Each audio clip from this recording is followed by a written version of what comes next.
Welcome to the Drew Yari Show.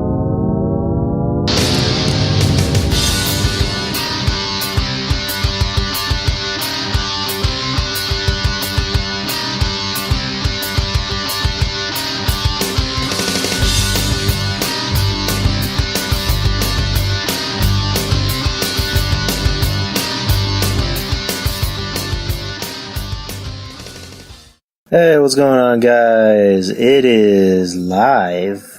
Don't really do a lot of live shows here. It's 10:58 p.m., Sunday, November 18th, 2018. This is the Survivor Series post-show, and also we'll be getting into what happened on the night before nxt-takeover. So yeah, that was Survivor Series. Not too shabby. Had its hit or misses, a lot of misses.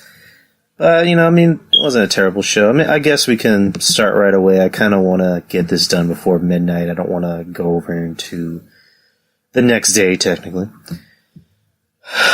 So, what should we start with? Survivor Series or NXT? We can start with NXT going in order.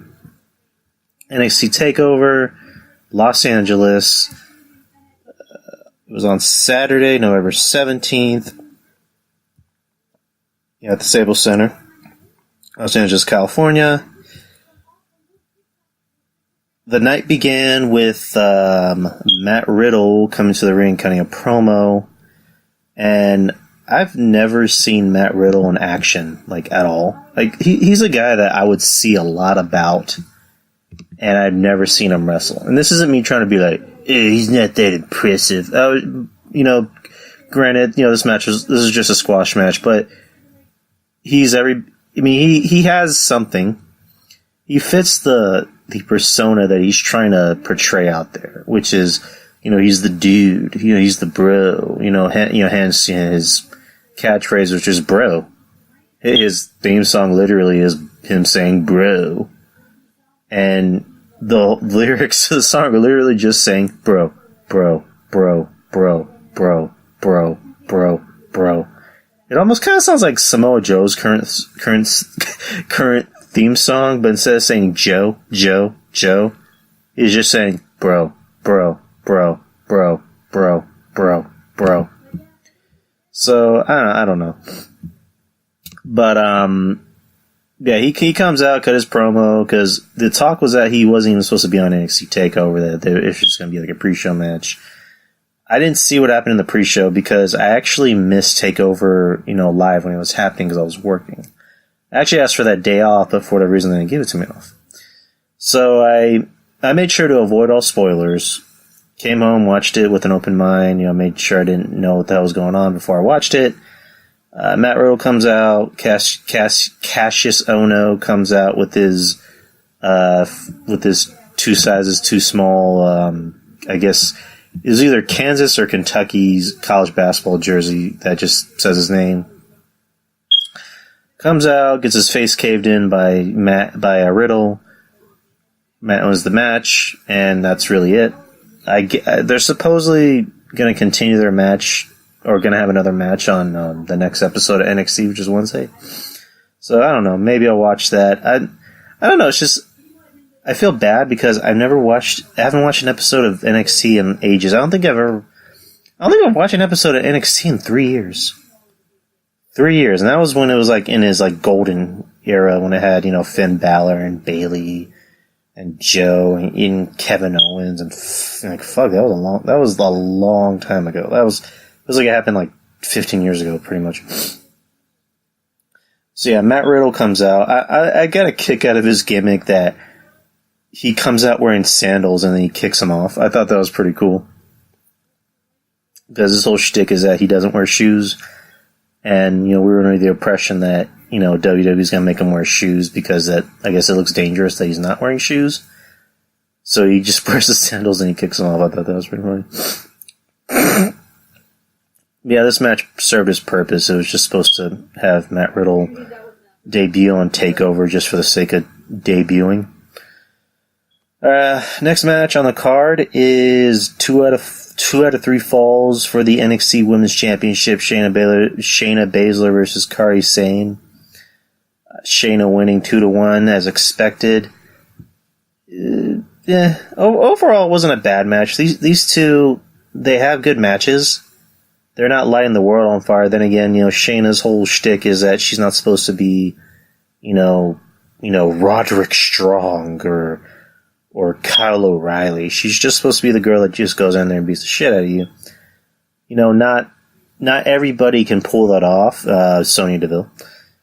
Shayna, she can pull it off. She generally looks scary. She looks like she can beat the shit out of you. And, at the same time, it seems like she's getting a little better in the ring, because when she first started out, it seems like she was hesitant to really kind of go for the kill, if you know what I mean. Like, it almost seems like they're telling her, we want you to make it look good. Don't actually hit them and make it look good. And it seems like she was maybe a little scared to really go for the gusto and make it look good without actually having to go through with it. But she's getting better. Kairi Sane, she was already good. There's really no doubt about that. Overall, good match. The crowd was very pro Kairi. I thought Kairi was going to take it. Here's what I thought was going to happen. I thought Kairi was going to win. Shayna was going to go to the main roster and join Ronda, because there's the rumor that, you're going to have Ronda's, 3 NXT friends versus the 4 horsewomen of Charlotte, Sasha, Bayley, and Becky. Which wouldn't be bad. That sounds like a WrestleMania match just waiting to happen. But, I don't know. Or it might even be an Elimination Chamber match. Interesting, right? So yeah, this match ended with, or on the last fall, it ended with Dakota Kai, who I guess is supposed to be the British Bayley or whatever the fuck she's supposed to be, and then Io Shirai, who I'm very fond of, if you know what I mean. She's very talented. She's very pretty. I just said talented. They fight outside the ring. Kairi goes for that pretty sick looking elbow drop, and what's her name? Shayna reverses it into a pin and wins the match, retains her title, and that's pretty much all she wrote. Match was 10 minutes and 55 seconds. Wasn't terrible. It wasn't amazing. It didn't light the whole world on fire. It did its job. These two have okay chemistry. The match did its job. Next match on the card, Aleister Black versus Johnny Gargano. Amazing match. That's really all I say. Amazing back and forth. One thing I noticed in the beginning of the match, when Johnny Gargano comes out to his weird Paramore music, he needs to change it already since he's a heel. He comes out and he has a new logo, because his logo was some weird smiley face, but it wasn't smiley. It was kind of like a meh face. Now it looks like the Punisher logo. It's either the Punisher logo or the Venom logo. I'm hoping it's the Venom logo, because he comes out and he has his hair all looking nice and combed nice and gelled up. I'm like, is he supposed to be Peter Parker from Spider-Man 3 when he is infected by the symbiote? That's what it looked like, because he's out there smiling and saying, I'm a hero and I did nothing wrong. Which I'm actually starting to get behind that. I like that he's not just straight up being a villain just yet. He's still acting like himself, but he's I don't know. He's different, but he's not just coming out saying forward, just saying, I hate everybody, I'm a villain. How dare you not like my lame Paramore music, or blah, blah, blah.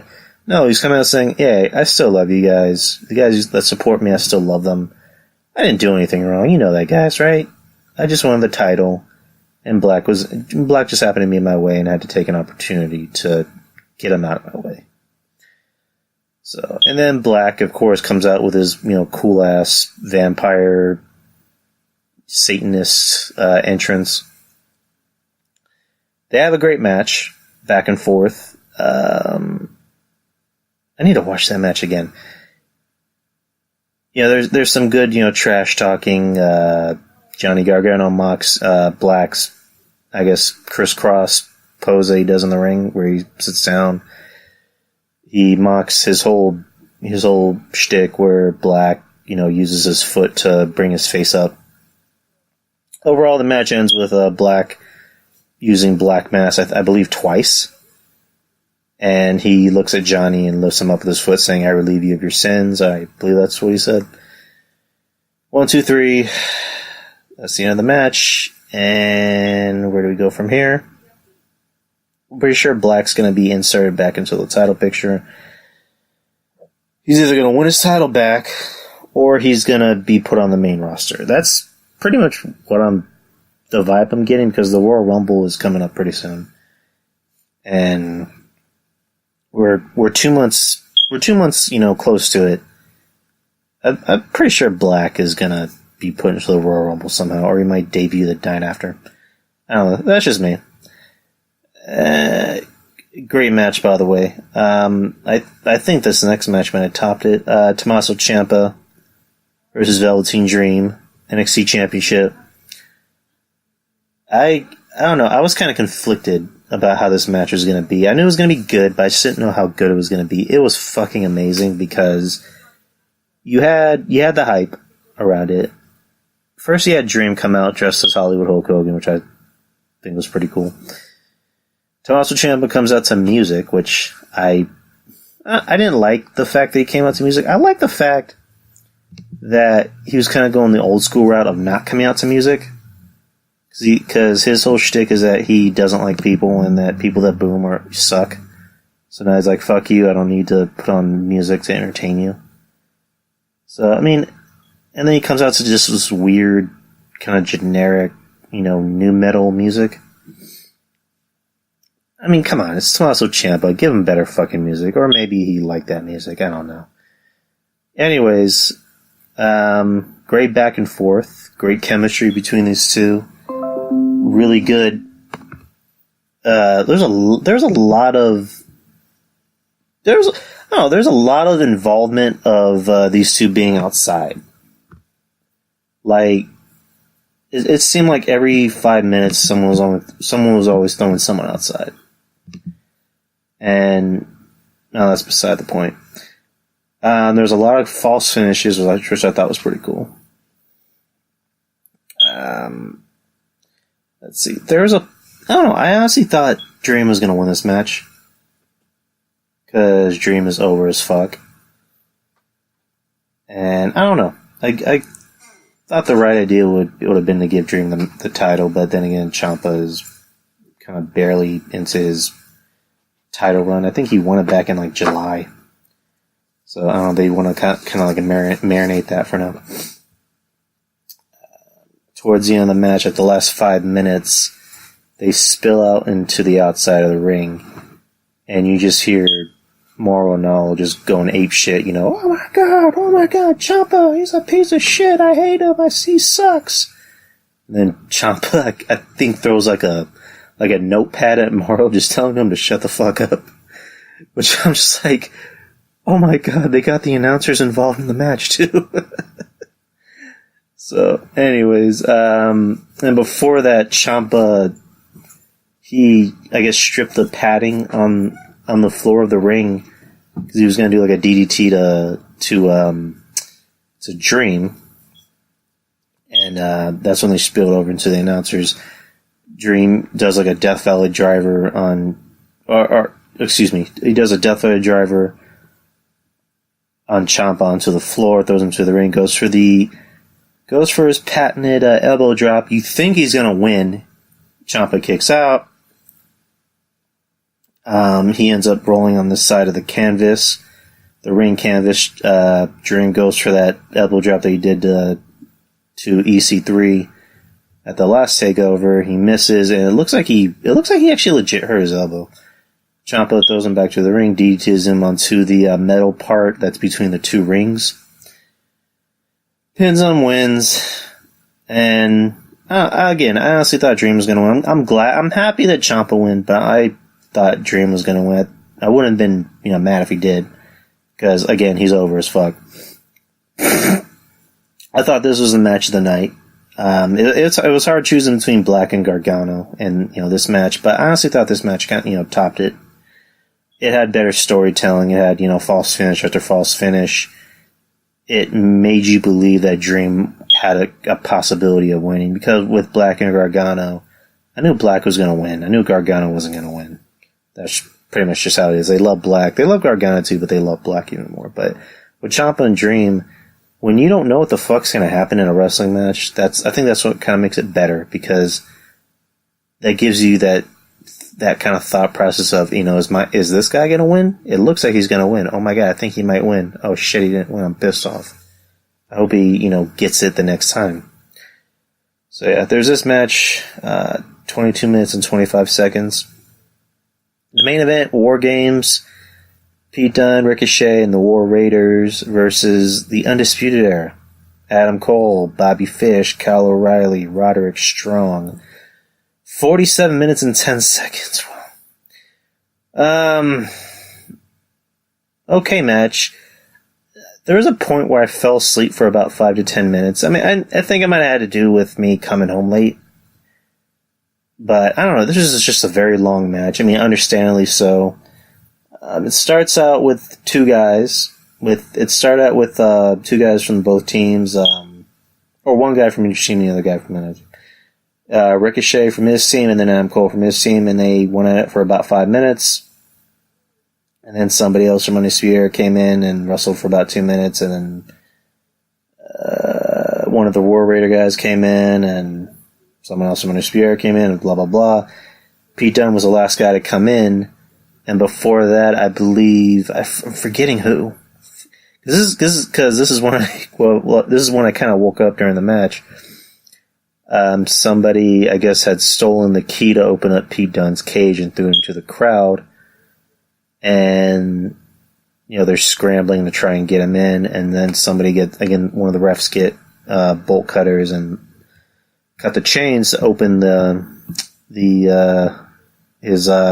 thingy. Pete Dunne comes out, and that's when War Raiders officially begins. And he starts throwing, a couple chairs, some kendo sticks, two tables into the ring, and it just becomes an all-out war. A lot of back and forth action, a lot of fighting. Of course, Ricochet has to do his whole shtick of doing some crazy shit off of the top of the cage, and the match ends with Pete Dunne doing his finisher on Adam Cole, and Ricochet doing his finishing move. Both guys pin him. 1, 2, 3. Their team wins. At the end of the match, Pete Dunne and Ricochet kind of have a brief stare down while holding each other's titles, like, we still have unfinished business. Because, if you remember, they had a match on NXT that got interrupted. So I'm not sure if it was for their titles or for, one of the titles, or I don't know. But it got interrupted by the Undisputed Era, which is kind of what led up to this match. Yeah, so overall, there's NXT TakeOver. Again, I'm being quick because I don't want this review to be too long. I'm trying not to reach it to midnight. But yeah, overall NXT was very good.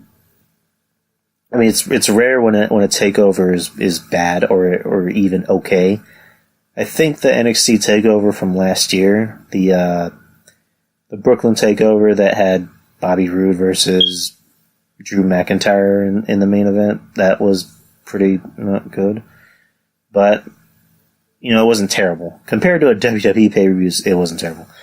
Overall, the pay-per-view was very good. Match of the night, Ciampa and Dream, like I said. Maybe the match wasn't that great. It'd be unfair to say Riddle and Ono because that was a squash. Because it's kind of hard to... It's hard to really call a squash match a match, because the whole point of a squash match is just to beat the shit out of the other guy. I don't know. But, I don't know. I mean, the main event I didn't think was amazing. I mean, I know a lot of people might think it was amazing. And again, that's your opinion, but I don't know. I mean, the last War Games match I wasn't too crazy about. I don't know. Maybe it's because the match was too long, but I don't know. That's just me. But overall, good pay-per-view. I'd give it... I give it 8 out of 10. So yeah, moving on to the main product. Survivor Series, same arena, Staples Center, Los Angeles. Pre-show match was a 10-on-10 Survivor Series tag team elimination match. Alright, Team SmackDown, the Usos, New Day, Sanity, Luke Gallows and Anderson, the Colognes, versus Team Raw, Bobby Roode and Chad Gable, Revival, B Team, Lucha House Party, and the Ascension. Team SmackDown wins the match. I got in like maybe the middle of the match, so I mean it was as expected. But I'm looking at these teams, and the only like teams of like I guess that are noteworthy to really look at: Usos, New Day. I guess maybe Gallows and Anderson. Maybe I did say maybe. Revival.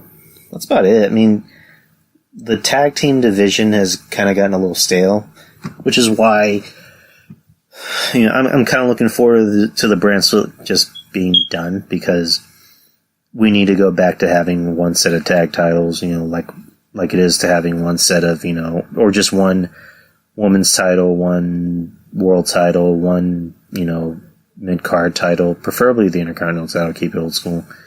And then, of course, keep the Cruiserweight title. But, yeah, the match did its job. It wasn't terrible from what I saw, but it wasn't amazing. The Usos just, I don't know, like this time last year, the Usos were the hottest team in the whole frigging company, and almost, the wrestling, almost the business, they taken a huge back seat, to the Usos yet again. I mean, not to the Usos, but to the New Day yet again.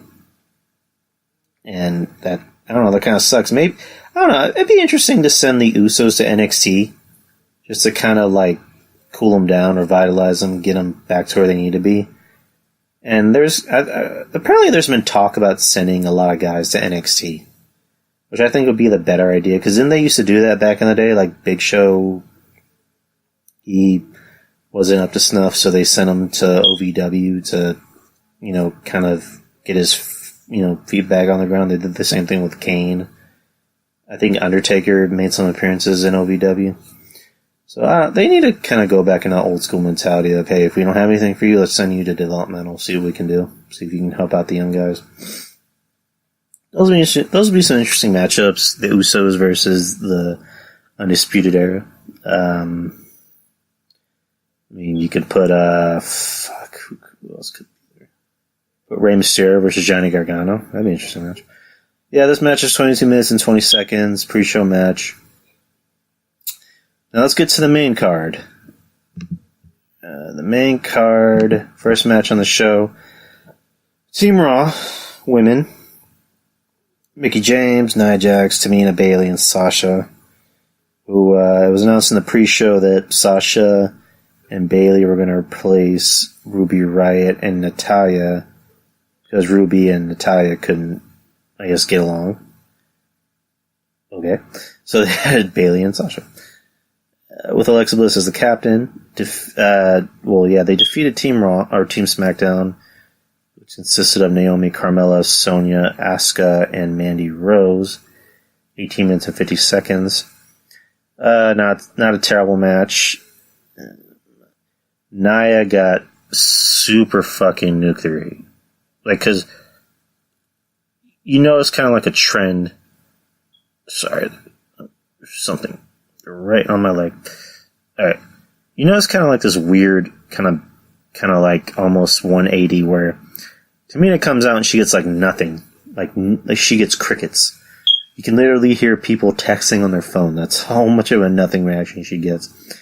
Nia comes out, as soon as you hear the beginning of her theme, fucking a wave of boos. They fucking hate Nia. Like, they despise her. They want to see her head on a stick. And to Nia's credit, she actually plays up to it. Like, she has a big smile on her face. She's taking it in stride. She expected this to happen. She didn't just walk in there and go, "Oh, what are you booing me for? I love you." No, she's smiling. She's looking at her fist going, "Huh? Huh?" Like, she does not give a shit. Like, she loves the booze. She can dance to your booze. That's how much she loved this reaction.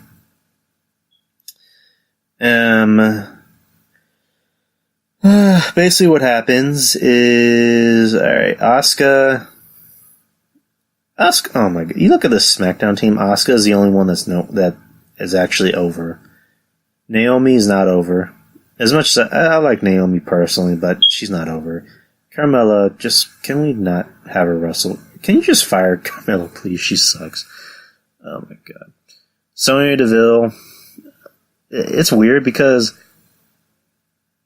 it's odd because she actually is a legit MMA fighter, but I don't know, it just doesn't carry on TV. Like, I don't know if it's because of the outfits they give her, or it's probably because doesn't look physically imposing, because, you know, Shayna Baszler's, you know, physically imposing. You know, Ronda Rousey's physically imposing. Sonya Deville she just looks like every other girl on the roster. So I don't know. And then you got Mandy Rose, who I like Mandy Rose for not her wrestling, but she's not terrible. But she wasn't going to go in there and light the world on fire, that's for sure. So basically, what it came down to was Asuka was the last one entertained. Came down to Nia and Sasha. Sasha Sasha was on the top rope. Looked like she was about to go for maybe a frog splash or something. Nia pushes her off the rope. Asuka turns into a sleeper, makes Sasha tap out. Nia comes in, goes for, I think, 2 or 3 leg drops, wins the match, and has a huge fucking smile on her face while the crowd is booing the shit out of her. You know, it was an okay match. It wasn't terrible. It didn't light the world on fire, but it was an okay match. It did its job. Nia, with this heel heat, you know, what's it gonna do? What's it gonna do for her character? That's what I really ask. Yeah, I'm interested to see where this is gonna go, because supposedly she's supposed to wrestle. Well, not supposedly, but she is going to wrestle Ronda Rousey next because she won that Battle Royal to become the number 1 contender. So it's going to be her or Ronda next. I'm assuming at the next pay-per-view, which is TLC. How's that going to work out? And especially with what happened to Ronda later in the night. So yeah, okay match. Next match, Seth Rollins versus Nakamura. Intercontinental Champion versus United States Champion. 21 minutes and 50 seconds. Seth Rollins is obviously the hottest babyface on Raw. Nakamura, somebody put Nakamura look like a raspberry blow pop. Like, how is it that Nakamura went from being someone that was cool, that could have been like your top, you know, guy? He was going to be like, it was going to be perceived as like, you know, the first ever like Japanese, you know, WWE champion. And he's become this fucking joke. You know, in an entire year, WWE has made him into a complete joke. He wins the Royal Rumble. He goes to WrestleMania to face AJ, and one night they turn him into a joke. And I don't know if it's them or him. It might even be it. I don't know if it's both. But I don't know, maybe it might be him, because he does not give a shit about being here. It's painfully obvious. He does not care that he's the United States champion. I don't think anyone else does, because I sometimes forget he's even a champion or even still on this roster. I don't know when his contract is coming up. If anyone's in the chat room or even listening, like, can you tell me when his contract is expiring? But if he leaves, sayonara. That's really all I gotta say. He has been a complete nothing since being on the main roster, and like I said, I'm under the impression that he doesn't care, that it's all him. That I don't even think it's the company that's telling him, do little of this and do more of that. I think it's just him going, I don't give a fuck. I'm just typing it right now. WWE contract Nakamura.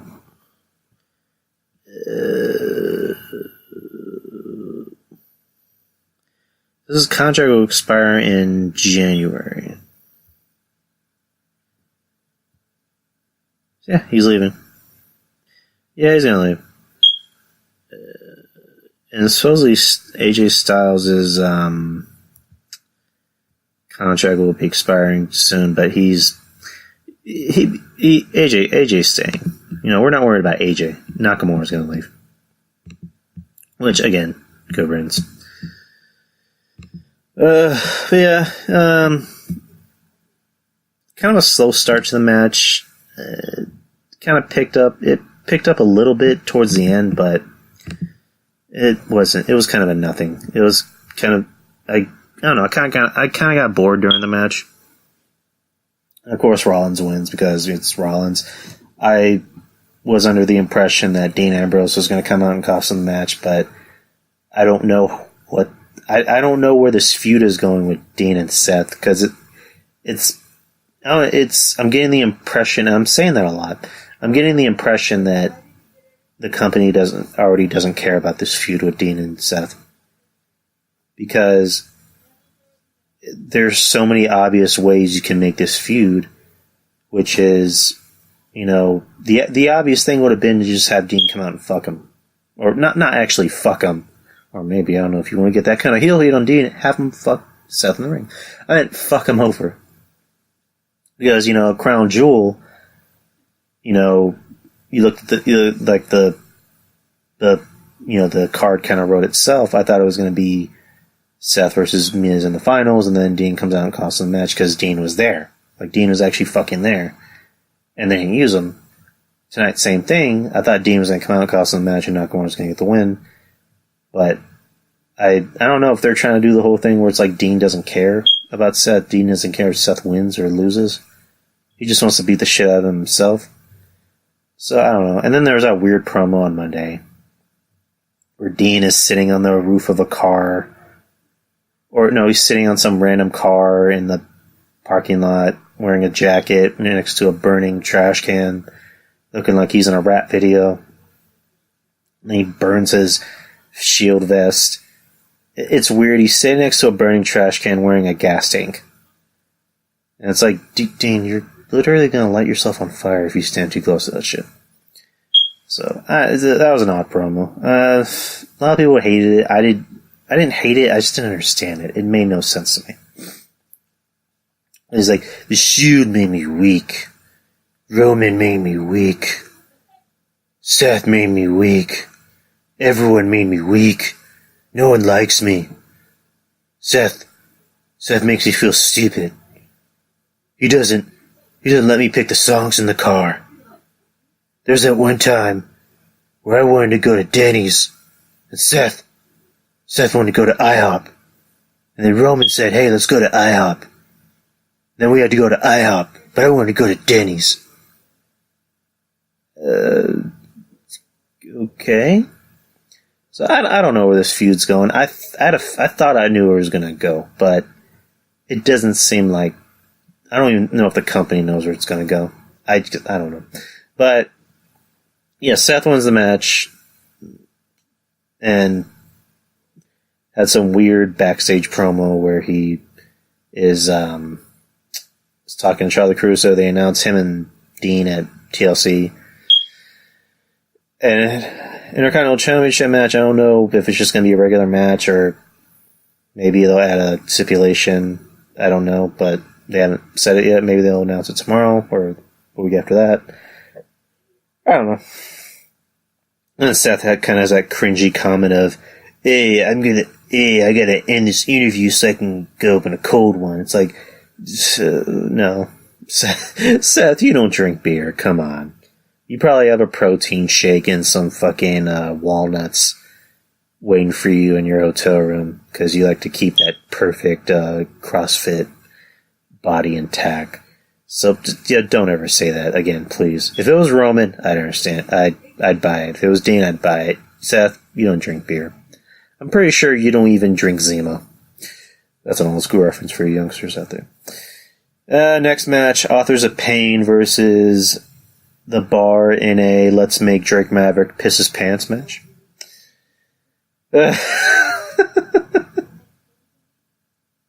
What the fuck was that segment about?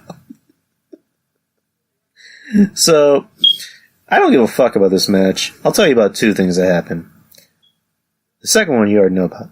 This one, Drake Maverick, he tries to screw with the match by putting one of the AOP guys' leg on the rope because Sheamus is about to get the win. He gets chased by Big Show. Big Show's choking him. Like, he's literally, like, choking him. And you look at Maverick's pants and they're getting wet. And then that's when you realize that Big Show made Drake Maverick piss his pants. You know, a la Steve Austin making Vince piss his pants back in, like, 98, 99. And then the AOP gets the win, 1, 2, 3. So pissing your pants. Pissing your pants is the coolest. Billy Madison. So yeah, what happened during the match was a lot more interesting because apparently Enzo Amore entered the building unbeknownst to WWE. He actually wore a disguise. He wore a wig and a hoodie and sat in front row, and then during the match he takes off his disguise and is wearing a shirt that says "I'm doing great" in the style of his Enzo and Cash shirt. And he's yelling, "How you doing?" Security throws him out. The crowd hates it. They're chanting, "Let him say, let him say." Enzo is just, he's an amazing, he's also a piece of shit human being. He apparently had his album dropped on Spotify today. I've yet to listen to it because I don't hate myself that much. But, I watched the whole season of Iron Fist, so maybe I do hate myself, but I don't hate myself this much. So, I don't know, maybe I'll listen to it, but no. Maybe, but no. So, yeah. This match, meh. That's kind of what I saw it as. It was just meh. The highlight was Drake Maverick and Enzo. Anywho, next match on the card, Buddy Murphy, Mustafa Ali Cruiserweight Championship. Buddy Murphy winning. Oh yeah, the last match was 9 minutes. 9 minutes even. Cruiserweight match. This match was 12 minutes and 20 seconds. Pretty good match. At the beginning of it, the crowd seemed like they did not care. And I don't know if it's because they were tired. Might have been, because this pay-per-view was about 3.5 hours long, which was surprising, because usually they like to go for the full gusto of 4 hours, but they went for 3.5 hours because they realized, kids need to get to school the next day. Or I don't know, do kids have school tomorrow? Because I don't have school all week next week. But the match was pretty good. I liked it personally. I think it might have been the match of the night. Might have been. That's a big might.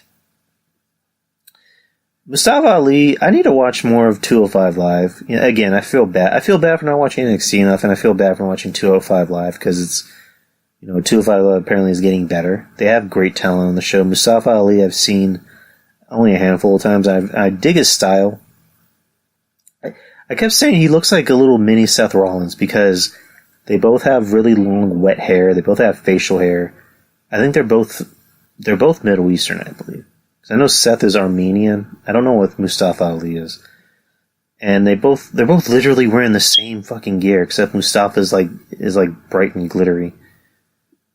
So I don't know, but overall, Ali, he can sell for some shit. He is fucking good. He is very good. I dig it. I dig the whole Sub-Zero entrance that he does. Buddy Murphy, he's just a big, thick-looking motherfucker. How he was able to get his size down to 205 is amazing. Or below, I don't know how big he is now, but he's just a thick motherfucker. He looks like he can genuinely beat the shit out of all the other cruiserweights. there's that one spot where Ali's doing like a Hurricane Rana or reverse Hurricane Rana, and Buddy lands on his... Buddy literally looks like he lands on his fucking head, and that looked like it fucking hurt like hell. I'm hoping Buddy's okay. If anyone is listening, let me know if he's okay or if he actually did like hurt his neck for legit. But yeah, Buddy won the match. I expected because he literally just won it. So, and I'm not a fan of them like flip-flopping titles, or hot potatoing titles. So I think he might keep the title for a while until like maybe Mania when a new challenger comes up, whoever that might be. All right, next match. 5-on-5 Services elimination match for the men. Team Raw, Dolph Ziggler, Drew McIntyre, Braun Strowman, Finn Balor, Bobby Lashley. Baron Corbin is the team captain versus Team SmackDown, The Miz, Shane McMahon, Rey Mysterio, Samoa Joe, and Jeff Hardy. This match is 24 minutes even. Couple things. The crowd did not like when Samoa Joe got eliminated that quickly. They did not like it at all. Like, because Samoa Joe is a Cali boy, and they're in LA tonight. So, you're under the assumption that Joe was going to last a little longer. Nope. He's the first one to be thrown out within, a minute? Because he goes for his coquina clutch on McIntyre, and then McIntyre goes for the whatever fucking kick you call it. Pins Joe, and the crowd is saying this is bullshit. So that was a good way to start a match. What's after that? Basically, it ends with SmackDown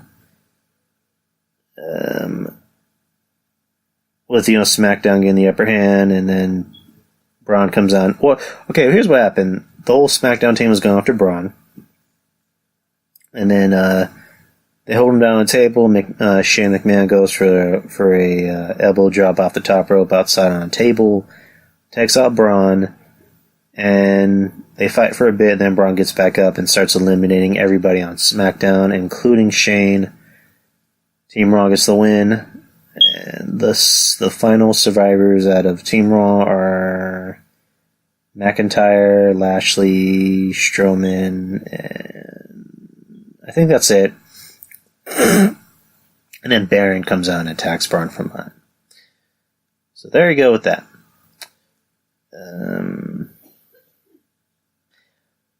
I don't know. I thought this time was going to be like, typical shit where it's going to be like, SmackDown, Raw, neck and neck. Nope. They went for the clean sweep. Spoiler alert. Where does this leave Braun? Stephanie McMahon promised Braun, if he can lead Raw to a win, then I'll give you anything you want. Instead of a blowjob, he chose a Universal title match with Brock again. Which I don't know when that's going to be. I'm assuming it's at Royal Rumble. Because the next event is TLC, which I don't think Brock is advertised for that. So it's going to be Braun and Baron Corbin in some type of match. I'm assuming it's a tables match or maybe a chairs match. I don't know. I'm thinking the most violent thing I can think of. You're just going to have Braun just rape Baron Corbin in a pile of chairs. Which I'd be down for that. I'm not down for rape. I'm just down for Braun doing it to Baron Corbin. Because I hate Baron Corbin. Next match. Women's title match from both brands. Ronda Rousey versus Charlotte Flair. 14 minutes and 40 seconds. Ronda's best match so far. Her best singles match so far since being brought up.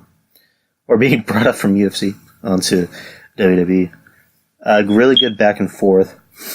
We'll just get into like the meat and potatoes of the match.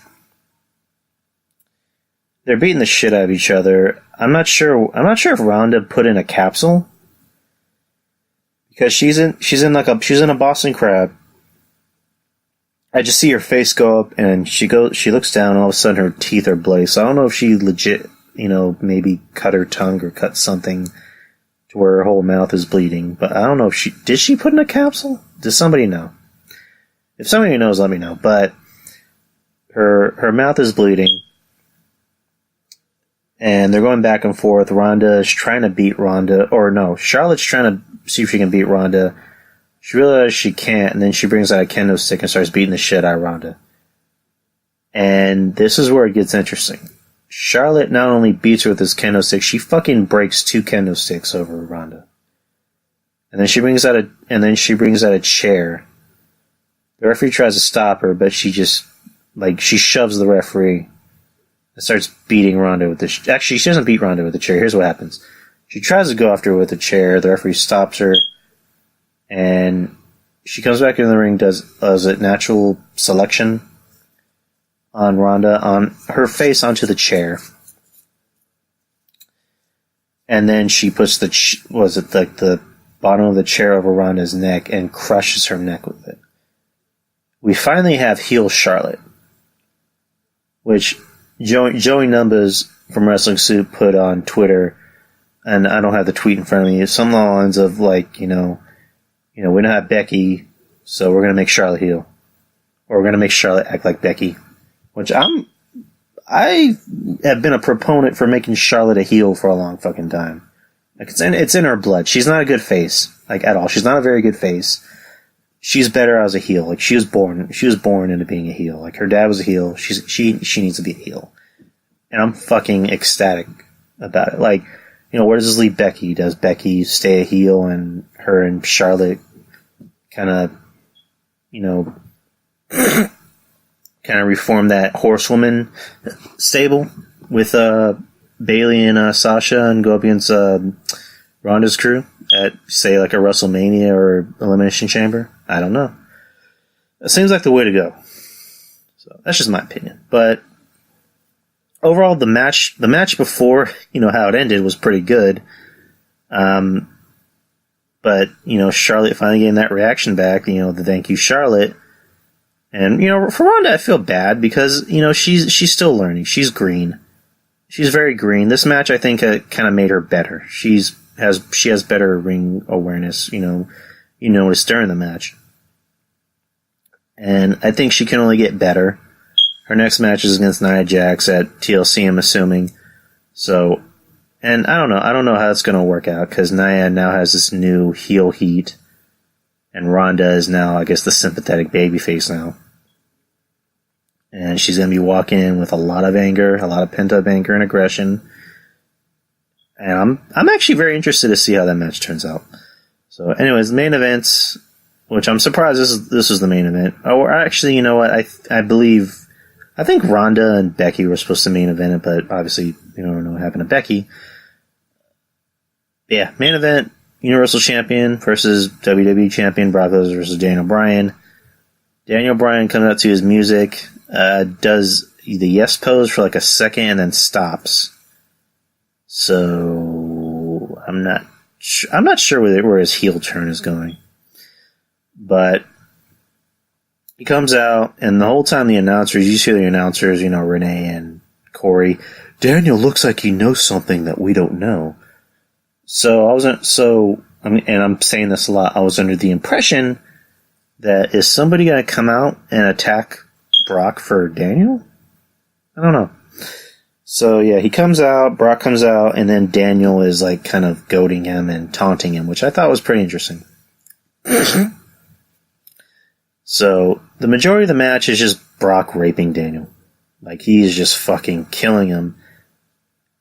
And I was actually worried for Daniel because Brock does all these fucking suplexes on him. The first suplex he does to him, Daniel literally lands on his fucking neck. I'm thinking, oh boy. Oh boy.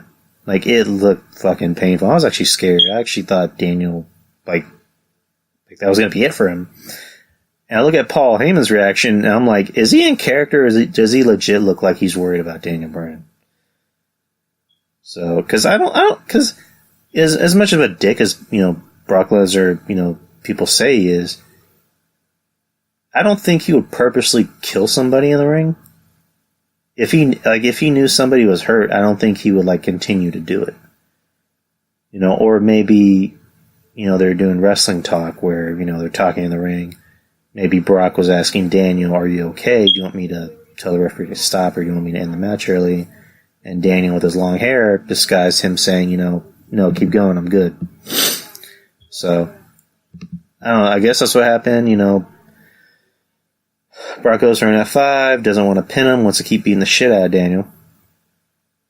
And then Daniel gets his comeback, which again, that's when the match started picking up. Daniel goes for 2 goat kicks, does nothing, and then goes for the S-lock. It looked like he was going to tap, and they made it look like he was going to tap. Early in the match, Daniel was working on Brock's legs, so that way Brock would have a hard time going for an F5, but then Brock wills himself into picking Daniel up, going for an F5, win the match. 1, 2, 3. There you go. 18 minutes and 50 seconds. Pretty good match. I liked the match. Was it as good as AJ's and Brock's match? I mean, it was kind of the same thing, because the beginning of the match, Brock just beats the shit out of AJ, and then AJ gets his offense in, and then eventually Brock F5s him 1, 2, 3. That's kind of what happened in this match. So, I mean, it made me wish that Daniel wasn't a heel for no reason, but I don't know. I didn't get the point I didn't get the point, looking back, I didn't get the point of making Daniel a heel and having him win the title from AJ and just having him lose the exact same way that AJ lost last year. I don't know. Then again, they love Brock Lesnar. They don't want him to lose to anyone. I don't know why, but whatever. So yeah, that's Survivor Series. That's your Survivor Series of 2018 in November, like it always is. My rating I give for this match, or for the whole pay-per-view in general,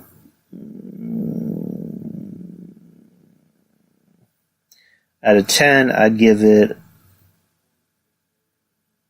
a 7.5. A strong 7.5. Match of the night, I have to say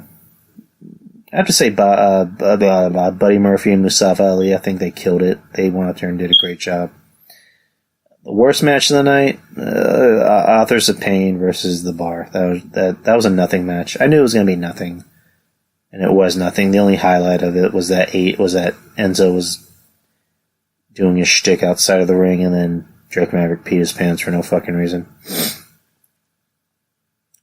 So yeah, Survivor Series wasn't too bad. It wasn't as good as NXT, but it wasn't too bad. It was surprisingly short. And I say surprisingly short because nowadays they're making these pay-per-views 4 hours, and again, especially since Survivor Series is part of the the big pay-per-views like Mania and SummerSlam and Royal Rumble, you would think it would go for the full 4 hours or even over. They cut it short. They realized, hey, we're about to be on the last match. Let's just go home after this, which I'm fine with. So there's your review, and as you know, once this is done, I will post it. I'll edit it first, and I'll post it right after midnight, and that's really about it. I want to apologize for there not being a show on Wednesday. What happened was, recorded on Tuesday, like I always do, and I had time early in the morning on Wednesday to get a lot of stuff done, because usually most of the time after I'm done recording on Tuesday, I'll just I'll do what I can to edit, but I was just really tired that day, so I was like, I'll just leave it off for tomorrow. So I edited the show. I listened to it. You can barely make out my voice because all you hear is you hear this loud crumbling sound, and I don't know if it's because I didn't have the mic positioned the right way or the app itself. I don't know, because it's never done that. Because usually in the past, I've noticed I'll hear that crumbling sound, but this time it was extremely obvious, and I'm just thinking, I did everything I could to try and edit it, but nothing was working. So it just came to the realization, I cannot fucking upload this show. I can't. I don't want to. I couldn't do that to you guys, like, at all. So there was no show on Wednesday. You're getting a show right now. So yeah, sorry guys for no show on Wednesday. I'm really sorry. I hated the fact that I had to cancel that, but you guys would have got a shit show. I'm promising you. And I'm pissed off that I didn't get to upload it because I had a lot of good topics to cover. Stanley, Stanley passing. We'll get more into that on Tuesday when I record more, or you'll hear more about that on Wednesday and when I record on Tuesday. And I'll definitely get more into the James Ellsworth situation. And yeah, that's about it. Thank you guys, whoever is in the chat room. Thank you for listening. You guys know where to find me. GRE Show on Twitter. Facebook, same thing. Spreaker is our home base. Anywhere else you listen to podcasts, iTunes, Google Play, Spreaker, I already said Spreaker, Stitcher, Spotify, Podbean, Castbox, stuff like that. Please go out of your way to leave a review on iTunes whenever you have the time. Make sure you give me a follow on Spreaker. And that is about it. Thank you guys for listening, and have yourselves a great night. And we got Thanksgiving to look forward to this week, huh? All right. Take care, guys.